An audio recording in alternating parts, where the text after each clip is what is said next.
Hello guys, कैसे हैं आप सब लोग? ठीक हैं गाइस। बेसिकली हम यहाँ पे स्टार्ट कर रहे हैं front end development. Front end development में बेसिकली हमारे पास क्या क्या चीज़ें आती हैं हम यहाँ पर नोट डाउन कर लेते हैं। सबसे पहले हमारे पास फ्रंट एंड डेवलपमेंट के अंदर आता है HTML, then CSS, then JavaScript, then jQuery और बूटस्ट्रैप बेसिकली फ्रेमवर्क है फ्रंट एंड का, इसके बारे में भी हम पढ़ेंगे। उसके बाद एडवांस की तरफ हम चले जाते हैं। हमारे पास आता है रिएक्ट जेएस, हमारे पास आती है व्यू जेएस, हमारे पास आता है नेक्स्ट जेएस जो कि रिएक्ट जेएस का फ्रेमवर्क है। हमारे पास आती है नेक्स्ट जेएस जो कि फ्रेमवर्क है हमारे पास व्यू जेएस का। तो गाइस, सबसे पहले हमने जो कवर करना है वो HTML है, CSS है, जावास्क्रिप्ट है, बूटस्ट्रैप है। जो हमारा बेसिक फ्रंट एंड हम लोग कवर करेंगे, जिसके बिहाफ पे आप इजीली कोई भी वेब पेज क्रिएट कर सकते हैं।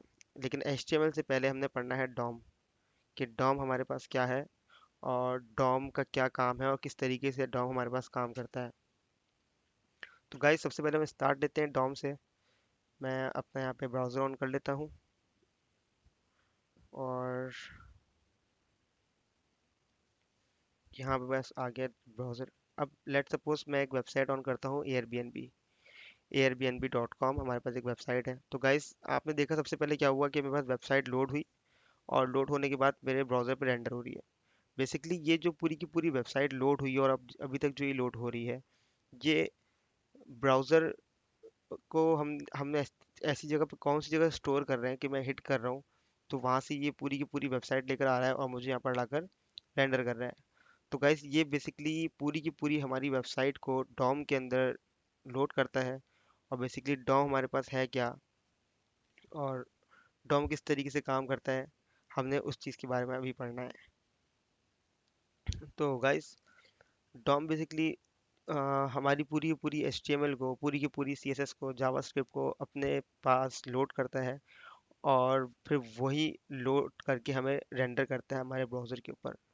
बेसिकली डॉम है क्या? डॉम का बेसिकली फुल फॉर्म है डॉक्यूमेंट ऑब्जेक्ट मॉडल, जो कि बेसिकली करता क्या है कि हमारे HTML टैग को टारगेट करता है और उसके अंदर जितने भी सारे एलिमेंट होते हैं, जितने सारे टैग्स होते हैं, जितनी सारी हमारे पास जावास्क्रिप्ट होती है, CSS होती है, उन सबको अपने अंदर लोड करता है और फिर हमें दिखाता है। तो बेसिकली ये एक ओवरव्यू हमारे पास डॉम का है। और आप इसको इस तरह कह सकते हैं कि मैं जितनी भी वेबसाइट्स अपने ब्राउज़र पे ऑन करता हूँ, लेट्स सपोज एयरबीएनबी हमारे पास, यहाँ मैं अपवर्क की वेबसाइट ऑन कर लेता हूँ, ठीक है, उसके बराबर मैं freelancer.com खोल लेता हूँ या कोई भी वेबसाइट खोलता हूँ, तो वो सब बेसिकली करते क्या है कि अलग अलग डॉम के अंदर अलग अलग वेबसाइट का डेटा मेरे पास लोड करके लेके आ जाता है। इसी तरीके से अगर मैं किसी पेज के ऊपर क्लिक करता हूँ, नेक्स्ट पेज पे जाता हूँ, फिर क्या होता है, उस पेज से रिलेटेड जितना भी कंटेंट है, जितने भी टैग्स हैं, वो सारे के सारे लोड हो जाते हैं मेरे पास डॉम के अंदर। अच्छा, तो गाइज, ये हमारे पास डॉम है। मैंने आपको बताया कि डॉम किस तरह से काम कर रहा है। डॉम के साथ साथ हमने जो चीज़ कवर करनी है वो हमने करनी है डेवलपर टूल। ठीक है गाइस, बेसिकली इसको हम बोलते हैं इंस्पेक्ट एलिमेंट, डेवलपर टूल ही बोलते हैं इसको हम, जो ब्राउज़र के अंदर बिल्ट इन होता है। गाइस, ये बेसिकली है क्या, काम कैसे करता है? एक एज अ डेवलपर हमें इस चीज़ के बारे में समझना ज़रूरी है कि कोई भी डेवलपर अगर काम कर रहा है तो वो बार बार अपनी कोड की फाइल को जाके चेक नहीं करता है, specially front end developer. Front end developer के कोड में कोई इश्यू आ रहा है, अगर कोई चीज़, कोई लेआउट ख़राब हो रहा है, तो उसने जाके सिर्फ और सिर्फ अपना इंस्पेक्ट एलिमेंट खोलना है, अपना डेवलपर टूल खोलना है ब्राउज़र पे जाके और चेक करना है कि कौन सी चीज़ है जो कि डिस्टर्ब कर रही है, with respect of CSS, HTML और जावास्क्रिप्ट। ये तीनों चीज़ें हम इजीली मैनेज कर सकते हैं अपने इंस्पेक्ट टूल के ज़रिए। अच्छा गाइस, इंस्पेक्ट टूल में आपके सामने आप बहुत सारे ऑप्शंस हैं। एलिमेंट्स है, कंसोल है, सोर्सेज है, एप्लीकेशन है, नेटवर्क है, मेमोरी है, परफॉर्मेंस है, लाइट हाउस है। इसके आगे भी हमारे पास और भी मजीद हैं। और अगर हम कोई एक रिएक्ट की एक्सटेंशन करते हैं तो वो भी हमारे पास यहाँ पर हमें रिएक्ट के कंपोनेंट भी डिस्प्ले करवाती है।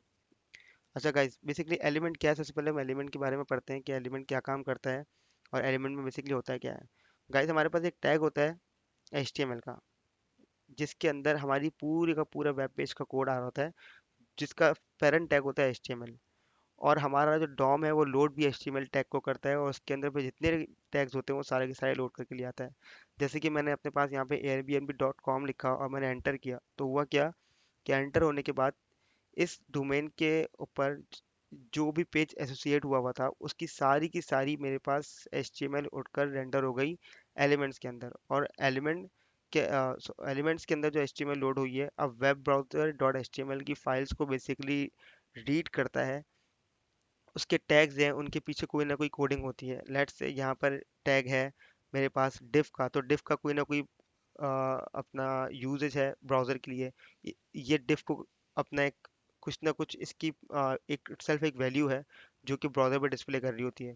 इसी तरीके से अगर मैं यहाँ पर अपने मज़ीद टैग्स ऑन कर लूँ तो मुझे यहाँ पर क्या क्या चीज़ें दिखती हैं गाइस। जैसे कि मैं यहाँ पर क्लिक करता हूँ तो आप देखें मेरे पास यहाँ पे इमेज का टैग है, ठीक है, मेरे पास स्पैन का टैग है। तो ये सारे के सारे टैग्स जो बेसिकली HTML के लिए बने हैं जिसको हम लिखते हैं, ब्राउज़र के पास इट्स सेल्फ उनके मीनिंग्स ऑलरेडी स्टोर होती हैं। लेट्स सपोज अगर मैं इमेज का टैग लगा रहा हूँ तो ब्राउज़र को पता है कि यूज़र जो है या डेवलपर अपने वेब पेज के ऊपर इमेज डिस्प्ले करना चाह रहा है, इसलिए उसने इमेज का टैग लगाया है। अगर कोई हेडिंग का टैग डाल रहा है डेट्स मीन वो हेडिंग डिस्प्ले करवाना चाह रहा है। कोई बटन का टैग डाल रहा है डेट्स मीन कि वो बटन का टैग डिस्प्ले करवाना चाह रहा है। तो गाइज सबसे पहले हमने एलिमेंट का टैग यहाँ पे कवर करते हुए चलेंगे कि एलिमेंट के टैग में बेसिकली हमारे पास होता क्या है। हमारे पास सारी की सारी यहाँ पर अपनी HTML होती है जिसको हम यहाँ से टेम्परेरी चेंज भी कर सकते हैं। अगर मैं किसी कंटेंट को चेंज करना चाहूँ तो मैं ये एरो जो हमारे पास लेफ्ट पे देखें ये एरो बना हुआ है, मैं इस पर क्लिक करके किसी भी एलिमेंट के ऊपर होवर करूंगा तो वहां पर जाके ये उसको टारगेट कर लेगा। लेट सपोज यहाँ पर लिखा हुआ है एयरबीएनबी और होम्स, अगर मैं यहाँ पे कुछ भी लिखना चाहूँ इसके आगे और मैं एंटर करता हूँ तो देख रहे हैं आप गाइस कि मेरे पास यहाँ पे ये टेक्स्ट चेंज हो गया। बट ये जो टेक्स्ट चेंज हुआ है ये टेम्परेरी हुआ है, क्योंकि मैं लोड करूंगा तो दोबारा जो इन्फॉर्मेशन पर सर्वर पे स्टोर होगी सिर्फ वही उठ कर आएगी। तो बेसिकली एलिमेंट्स को हम यहाँ पे क्या कर सकते हैं कि यहाँ से अगर मुझे कोई स्टाइलिंग करनी है, अपने टैग्स देखने हैं कि कोई टैग मेरे पास यहाँ पे ख़राब तो नहीं हो रहा, तो मैं एलिमेंट खोल के देख सकता हूँ अपने पास। तो ये सारी की सारी चीज़ें पूरी की पूरी HTML के टैग्स को जो मैं कंट्रोल कर सकता हूँ बेसिकली, वो मैं कंट्रोल कर सकता हूँ एलिमेंट्स के अंदर आके। अच्छा गाइज, इसी तरीके से यहाँ पे राइट पैनल पे देखें हमारे पास CSS है। बेसिकली मैं आपको बताऊंगा CSS क्या है, HTML क्या है। अभी सिर्फ और सिर्फ आपको एक ओवरव्यू दे रहा हूँ ताकि जब आप लोग HTML सीख जाएं, CSS सीख जाएं, तो आप लोग को पता हो कि जो मेरा फर्स्ट लेक्चर था उसके अंदर जो मैं बात कह रहा था कि उसका मकसद बेसिकली है क्या। गाइस मेरे पास यहाँ पे एक टैब होता है कंसोल का। बेसिकली कंसोल पे आप ये देख रहे हैं ये बहुत सारे एरर शो कर रहा है जावास्क्रिप्ट के एयरबीएनबी के अंदर। तो बेसिकली जावास्क्रिप्ट के जितने भी मेरे पास एरर आते हैं या मैं जावास्क्रिप्ट यहाँ कोई लिखना चाहता हूँ तो मैं यहाँ पर वो इजीली लिख सकता हूँ। यहाँ अपने एरर्स को देख सकता हूँ। यहाँ मैं पूरी फंक्शनैलिटी या कोई पीस ऑफ कोड जावास्क्रिप्ट का रन करके टेस्ट कर सकता हूँ कि हाँ ये ठीक चल रहा है। उसके बाद मैं उस पूरे पूरे कोड को उठाकर अपनी फाइल में सेव करके और उसको फिर डॉम के अंदर जो है लोड करवा सकता हूँ। वो जो मेरे पास परमानेंटली सेव हो जाएगा। अभी हम जितना भी काम यहाँ पे टूल के ऊपर करते हैं ये सारा का सारा टेम्परेरी होता है हमारे पास। और ये सिर्फ इसलिए होता है कि हम अपनी कोई चेंजेस यहाँ से देख सकें, चेंजेस कर सकें और अपने एरर्स को मैनेज कर सकें कंसोल में आके। तो बेसिकली ये इसलिए का होता है और ये सबसे ज़्यादा इंपॉर्टेंट है एक डेवलपर के लिए। तो जब आप लोग कोड कर रहे होंगे, जब आप लोग HTML पढ़ रहे होंगे, जब आप लोग अपने UI बना रहे होंगे HTML के ऊपर, तो उस वक्त आप लोगों के लिए बहुत हेल्पफुल होगा। तो पहली चीज़ आपने देखनी है यहाँ पे एलिमेंट है, दूसरा आपके पास कंसोल है जो जावास्क्रिप्ट कंट्रोल करता है, और तीसरा हमारे पास सोर्सेज हैं कि हमारे इस पेज पे कौन कौन सी सोर्सेज आ रही हैं। गाइस इसके बाद हमारे पास यहाँ पे एक ऑप्शन होता है एक स्क्रीन का। बेसिकली स्क्रीन ये काम करती क्या है, हमारे पास देखिए यहाँ मोबाइल का आइकन बना हुआ है, एक डेस्कटॉप का आइकन बना हुआ है, that's mean a responsive screen. मैं इसको अपनी वेब को मोबाइल से लेकर जितनी बड़ी स्क्रीन है वहाँ तक अपनी वेबसाइट को मैं देख सकता हूँ कि इसका बिहेवियर कैसा है और मैं उसको फिक्स कर सकता हूँ। लेट सपोज मैंने यहाँ पे एक डिज़ाइन ओपन किया अपने पास, इसकी मैंने विड्थ कर दी 50%। अब आप ये देख रहे हैं कि मेरे पास ये पूरा का पूरा एक मोबाइल लेआउट के फॉर्म में आ गया मेरे पास ये। अब बेसिकली क्या है कि अगर मुझे मोबाइल रिस्पॉन्सिव करनी है अपनी वेबसाइट को तो मैं यहाँ बैठ के इजीली कोड कर सकता हूँ मोबाइल के लिहाज से, और मैं अपनी फाइल में जाके उसको सेव कर सकता हूँ। तो गाइस ये बेसिकली हमारे पास टूल है पूरा का पूरा जो हमें ब्राउज़र हर ब्राउज़र प्रोवाइड करता है, वो इंटरनेट एक्सप्लोरर हो क्यों क्यों ना हो, वो फायरफॉक्स क्यों ना हो, वो हमारे पास एज क्यों ना हो, हमारे पास सफारी क्यों ना हो, हमारे पास क्रोम क्यों ना हो, जितने भी ब्राउज़र हमारे पास हैं ये सारे के सारे हमें ये टूल्स प्रोवाइड करते हैं वेब डेवलपमेंट के, जिस पे हम ईज़िली अपनी पूरे वेब पेज को मैनेज कर सकते हैं। तो गाइस बेसिकली ये हमारा टॉपिक है आज डॉम का, जिसमें हमने डॉम को पढ़ा कि बेसिकली डॉम है क्या। डॉम बेसिकली, मैं दोबारा रिवाइज कर देता हूँ कि वो करता क्या है, हमारे पास पूरी की पूरी हमारी HTML को लोड करता है डॉम अपने पास, जिसके अंदर उसकी जावास्क्रिप्ट भी होती है और CSS भी होती है, और पूरी की पूरी वेबसाइट को डिस्प्ले करता है। उसके अंदर हम टेम्परेरी चेंजेस कर सकते हैं इंस्पेक्ट एलिमेंट के थ्रू। तो गाइस हमारा जो पहला लेक्चर है, इसके अंदर हमने जो चीज़ कवर करी वो हमारे पास डॉम था। तो इसके ब्याह पे हम जितनी भी चीज़ें आगे कवर करेंगे, वो भले HTML हो, CSS हो या जावास्क्रिप्ट हो, तो हमने डॉम के रिलेटेड ही हमने सारा काम करना है। मैं जितनी भी चीज़ें करता रहूँगा वो सारी की सारी डॉम से रिलेटेड है।